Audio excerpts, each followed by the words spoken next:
అదే RTV app వార్తల్ని క్షణాల్లో చదివే అవకాశం ఉంటుంది. ఒక న్యూస్ పేపర్, ఒక టెలివిజన్ ఛానల్ మీ చేతుల్లో ఎప్పుడూ ఉంటాయి. విశాఖ తూర్పు నియోజకవర్గం ఇండిపెండెంట్ అభ్యర్థిగా ఆడాది రమణి మనతో ఉన్నారు. ఆవిడ ఇండిపెండెంట్గా ఈ పోటీల నుంచి వస్తున్నారు. అయితే ఈవిడికి చాలా హేమహేమీలే ఎదుర్కొనే ధైర్యం ఎలా వచ్చింది, అసలు ఈవిడి ఏ ఉద్దేశంతో రాజకీయాల్లోకి వచ్చిందో చెప్పి అడిగి తెలుసుకుందాం. రమణి గారు నమస్తే మేడం. నమస్కారం అండి. మీ ప్రత్యర్థులు చాలా పెద్ద మనుషులు, ఎప్పటి నుంచో రాజకీయాల్లో ఉన్న వాళ్ళని మీరు ఎలా ఎదుర్కొంటారు? మీరు మీ ఏరియాకి, మీ నియోజకవర్గానికి ఏం చేస్తారు? నేనండి, నా పేరు ఆదాడు రమణి. నేను ఎంఏ బీఈడీ చేశాను. స్థానికంగా ఇక్కడ గత 40 ఏళ్ళుగా తాతల తండ్రుల నుంచి ఉంటున్నాము.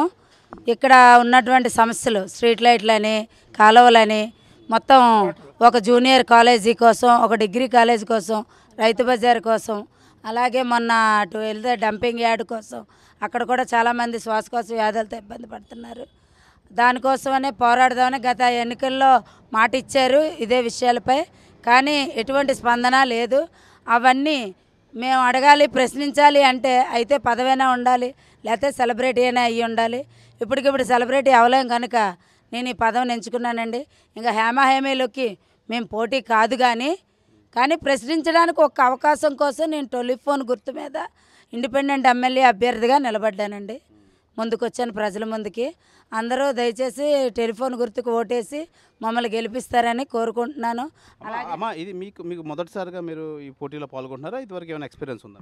లేదండి, మొదటిసారిగానే పాల్గొంటున్నాం. గత 40 ఏళ్ళుగా నాన్నగారు, మేనమామ అందరూ 40 ఏళ్ళుగా మొత్తం 6లో మొత్తం 11, 12, 13 వార్డుల్లో సేవ చేసి ఉన్నారండి. వాళ్ళని స్ఫూర్తిగా తీసుకొని నేను ముందుకు వచ్చానండి. ప్రధానంగా మీకు స్ఫూర్తి మీ నాన్నగారు అంటారు? అంతేనండి. మా నాన్నగారు ఆదాడు సన్యాసరావు గారు, కాంగ్రెస్ పార్టీ లీడర్. ఆయన్నే స్ఫూర్తిగా తీసుకొని ముందుకు వచ్చామండి. మీరు ఎప్పటి నుంచి క్యాన్వాసింగ్లో పాల్గొంటున్నారు? ఎన్ని రోజుల నుంచి? మేము 29వ తారీఖు నుంచి మాకు గుర్తొచ్చిందండి. అప్పటి నుంచి విస్తృత ప్రచారం టెలిఫోన్ గుర్తు మీద మేము ప్రచారం చేస్తున్నామండి. గత 6 రోజులుగా ఇంటింటికి డోర్ టు డోర్ వెళ్తున్నామండి. అమ్మ, మీ ప్రజల్లోకి వెళ్తున్నారు కదా, ఎలాంటి స్పందన వస్తుంది? వాళ్ళకి ఏం కావాలని చెప్పి వాళ్ళు అడుగుతున్నారు మిమ్మల్ని? అందరూ ఇవేనండి, వాటర్ సరిగ్గా రావట్లేదు, కాలువలు తీయట్లేదు, చెత్తలు, దోమలు అనే వివిధ ఫంక్షన్లు ఇవ్వట్లేదు, ఇల్లులు ఇవ్వలేదు అని, మొత్తం సొంత ఇల్లులు ఉంటే ఫంక్షన్ ఇవ్వరంట, అదేంటమ్మా ఇల్లు ఉంటే మరి మాకు తినడానికి ఎలా వస్తుంది అనే విషయాలపై వాళ్ళు స్పందిస్తున్నారండి, చెప్తున్నారు. ఈ సమస్యలనే అరికడదాం, మాకు ఛాన్స్ ఇవ్వండి అమ్మ అంటే తప్పకుండా ఇస్తామమ్మా, ఈసారి మీ కోటేజ్ గెలిపిస్తాం, శాసనసభకు పంపిస్తాం అంటున్నారండి. మా తూర్పు నియోజకవర్గం అంటే ఎక్కువ నిరుద్యోగులు కానీ స్టూడెంట్స్ కానీ ఎక్కువ మంది ఉంటారు. ఏంటి అసలు మీరు వాళ్ళకి ఏం చేయదలుచుకున్నారు? నేను స్టూడెంట్స్ కోసం ఇక్కడ ఉన్న పిల్లలందరూ ఎక్కడెక్కడికో వెళ్ళి చదువుకోవడానికి దూరభారం నుంచి వెళ్తున్నారండి. అందుకోసమనే మన ఈ ప్రాంతంలోన ఒక జూనియర్ కాలేజ్, ఒక డిగ్రీ కాలేజ్ని తీసుకొద్దామని నేను పోరాడదాం అనుకుంటున్నానండి. అమ్మ, ఇక్కడ అంటే స్థానికులు మహిళలు కానీ లేదంటే వృద్ధులు కానీ చాలామంది ఈ రైతు బజార్ కోసం అడుగుతున్నారు. ఏం చేస్తారు మీరు? రైతు బజార్ శంకుస్థాపన అయితే జరిగిందండి, కానీ రైతు బజార్ అయితే ఇప్పటికొచ్చి రాలేదు. దానికంటూ పలానా స్థలం అని కూడా అనలేదు. తెస్తాం అంటున్నారు. దానికోసం కూడా పోరాడదామని చూస్తున్నామండి. అమ్మ, మీరు ఈ క్యాన్వాసింగ్ చేస్తున్నారు కదా, ఈ ప్రజలు ఏం అడుగుతున్నారు? అసలు మీకు ఏం కావాలి, ఏం చేయమంటున్నారు మిమ్మల్ని?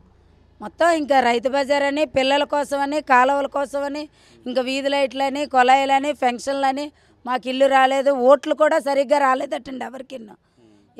చాలామందికి సగానికి సగం మందికి ఓట్లు రాలేదంట. అందరూ అదే బాధపడుతున్నారు.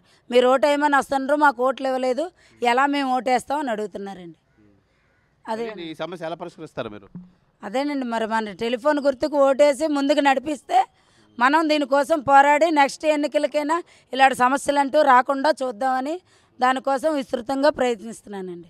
మీరు క్యాన్వాసింగ్ అది ఎలా సాగుతుంది? ఏమంటున్నారు జనాల దగ్గర స్పందన ఎలా వస్తుంది? అందరూ బాగానే స్పందిస్తున్నారండి. అమ్మ, మా ఇంటి బిడ్డవి, మా ఇంటి ఆడబిడ్డవని మీకు ఓటేసి ముందుకు నడిపిస్తామనే చెప్తున్నారండి.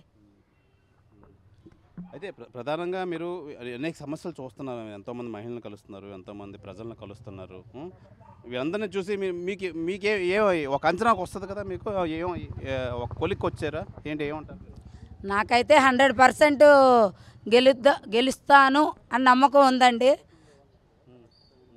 ప్రజలందరూ ఆదరిస్తే తప్పనిసరిగా శాసనసభకి వెళ్ళి వాళ్ళ యొక్క సమస్యలన్నింటినీ తీరుద్దామని ఆ సమస్యల వంతు నేను కృషి చేద్దామని ప్రయత్నిస్తానండి. అసలు ఎన్నికలు అంటే ప్రధానంగా ఓట్లు ఉండాలి, ఓట్లు వేయాలంటారు. ఓట్లు లేవని చెప్పి చాలామంది చెప్తున్నారంటారు. ఆ ఓట్ల కోసం మీరేంటి ఎన్నికల కమిషనర్ కానీ కలెక్టర్ కానీ ఏమైనా చెప్తారా? మీరేంటి కలదలుచుకున్నారా? వెళ్తానండి, కలెక్టర్ గారిని కలిసి ఒకసారి అడుగుదాం అనుకుంటున్నాను. ఆయన ఏం చెప్తారో ఒకసారి మాట్లాడి ఎక్కడెక్కడ ఓట్లు లేవో అవన్నీ ఒకసారి వచ్చేలా చేద్దాం అనుకుంటున్నాను.